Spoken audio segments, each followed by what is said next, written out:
وتمكين النساء والفتيات في مختلف المجالات تحت القيادة الرشيدة لصاحب الجلالة الملك محمد السادس نصره الله وأيده، والذي جعل من قضايا المرأة المغربية وضمان حقوقها أولوية كبرى.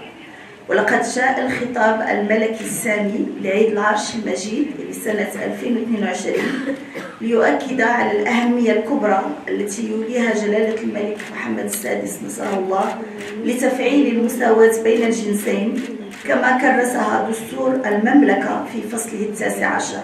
فعلا كان اللقاء ديال اليوم اللي كنظموا الاتحاد الاوروبي بالشراكه مع وزاره التضامن الإدماج الاجتماعي والاسره، بنك المغرب والبنك الاوروبي للبناء والتنميه.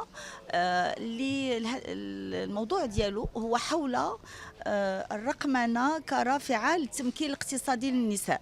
وفي هذا الاطار قدمت مجهودات بلادنا تحت القياده الرشيده ديال صاحب الجلاله نصره الله اللي مشات بعيد، سواء فيما يخص الرقمنه او فيما يخص التمكين الاقتصادي للنساء. فيما يخص الرقمنه حنا شفنا باللي يعني التدبير ديال الجائحه ديال كورونا بينات بان المغرب الحمد لله متمكن من الرقمنه وعندنا كفاءات عاليه سواء كمهندسين او كشركات.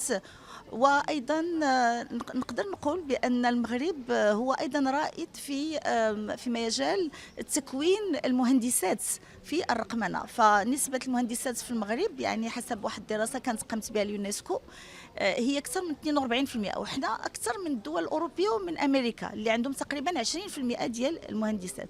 وخاصه في الرقمنه عندنا عدد كبير من المهندسات. اذا هذا واحد القوه ديال بلادنا. طبعا في اطار ايضا يعني المجهودات الكبرى التي توليها بلادنا تحت القياده الرشيده ديال صاحب الجلاله فيما يخص النهوض بوضعيه النساء.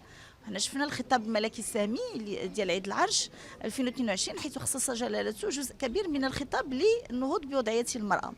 فالحكومه المغربيه وابتداء من التوجيهات الساميه ديال صاحب الجلاله اشتغلت بقوة أولا على تعزيز الرقمنة، وهذا عندنا وزارة مخصصة بالتحول الرقمي، وكذلك تم اعتماد الرقمنة في عدد من المجالات، يعني رقمنة ديال عدد من القطاعات، جميع القطاعات بما فيهم وزارة التضامن الإدماج الاجتماعي والأسرة.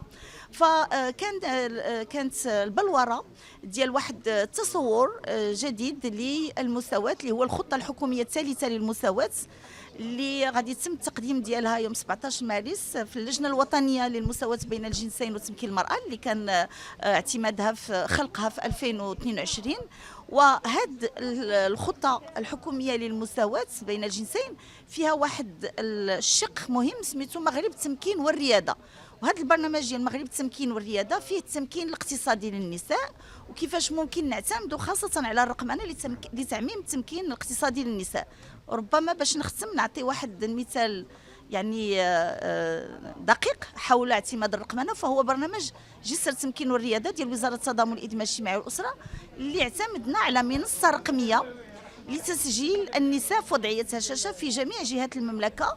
حاليا تسجلت 26,000 امراه ونحن نهدف 36,000 على جميع الجهات. دونك حاليا كاين تسجيل ديال اكثر من 26,000 امراه، ووجدنا المحتوى الرقمي لان هذا التكوين غادي يكون واحد 80% ديالو عبر المنصات الرقميه. فوجدنا المحتوى الرقمي شنو فيه؟ فيه التكوين حول المقاولاتيه، فيه التعريف بشنو هي المقاوله، التعريف بشنو هي الامكانيات ديال التمويل ديال المشاريع، التكوين يعني مسارات مهنيه. هادشي كله محتويات حاليا نحن بصدد تطويرها ووضعها في المنصه الرقميه باش تستفد منها النساء. الوغ هاد النساء كيفاش غيستافدوا؟ اما غادي يجيو المراكز الاجتماعيه ديال وزاره التضامن الإدماج الاجتماعي والاسره خاصه ديال التعاون الوطني، وغادي يتم التحميل ديال هذوك الوحدات باش يكون التكوين ديالهم والاستفاده من هذا التكوين. اما يستافدوا من يدخلوا المنصه من البيوت ديالهم. حنا ما نشتغلوا عليه باش يكون الولوج ديالهم للرقمنه سهل وبالمجان باش يتمكنوا باش ما تكونش واحد العبء عليهم. Nous sommes très fortement engagés de l'Union européenne dans toutes les questions d'égalité et de parité des genres au Maroc. Et avec plusieurs différents ministères, qu'on parle de l'éducation, qu'on parle de la santé, qu'on parle du développement économique. Ce sont tous des domaines et aussi la protection sociale, un des grands chantiers de ce gouvernement.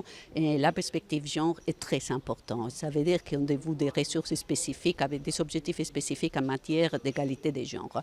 Aujourd'hui, effectivement, nous nous sommes réunis pour voir cette perspective d'égalité des genres et de l'accès de la femme au marché du travail, la participation active de la femme au marché du travail, où il y a eu des progrès, mais il y a aussi beaucoup de défis qui restent à matérialiser. Et donc, notre objectif aujourd'hui, c'est de faire une réflexion avec des personnes du gouvernement, avec des personnes de la société civile, avec des femmes entrepreneurs, pour voir comment on peut travailler et avec les institutions financières, très importantes. Donc, nous avons eu la présence du directeur général de la Banque Al-Maghrib et de la Banque européenne de reconstruction et de développement pour faire une réflexion entre tous, conjointe, sur comment on peut encore de plus améliorer l'accès des femmes au marché du travail, l'accès des femmes à l'entrepreneuriat et à la fois cette perspective plus globale qui implique tous les droits des femmes. Bon, nous avons des apports financiers extrêmement importants. Donc, nous avons eu au cours des dernières années appuyé toutes ces stratégies gouvernementales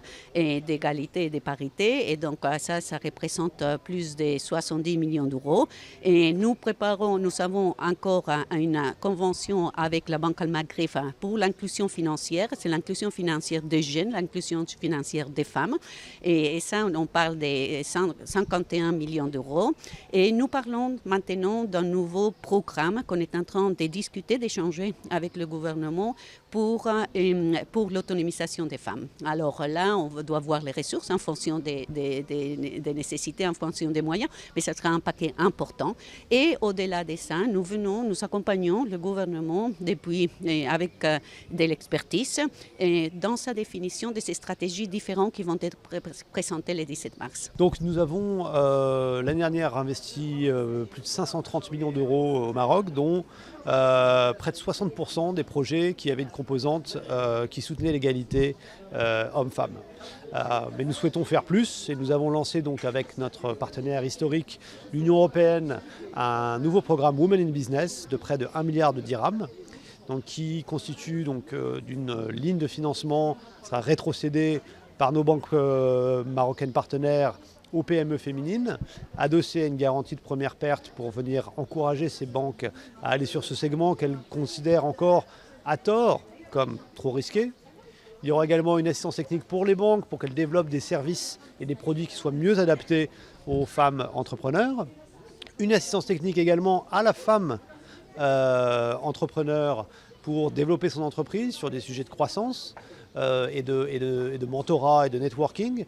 Et enfin, une innovation que nous avons lancée au Maroc, l'introduction d'une subvention d'investissement pour des projets de digitalisation de la PME. Donc une femme entrepreneur qui veut développer une offre, par exemple, e-commerce, qui veut digitaliser sa chaîne de production, sa chaîne d'approvisionnement, qui veut aussi former peut-être ses équipes au digital, eh bien, il y aura donc des subventions disponibles, financées par l'Union européenne, car nous pensons aussi que le digital est un levier très important pour l'autonomisation de la femme.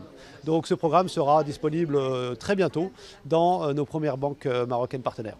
Je suis venue aussi aujourd'hui pour pouvoir écouter les avancées en temps qu'ont créé la BERD et la Banque mondiale pour la banque et les financements des femmes.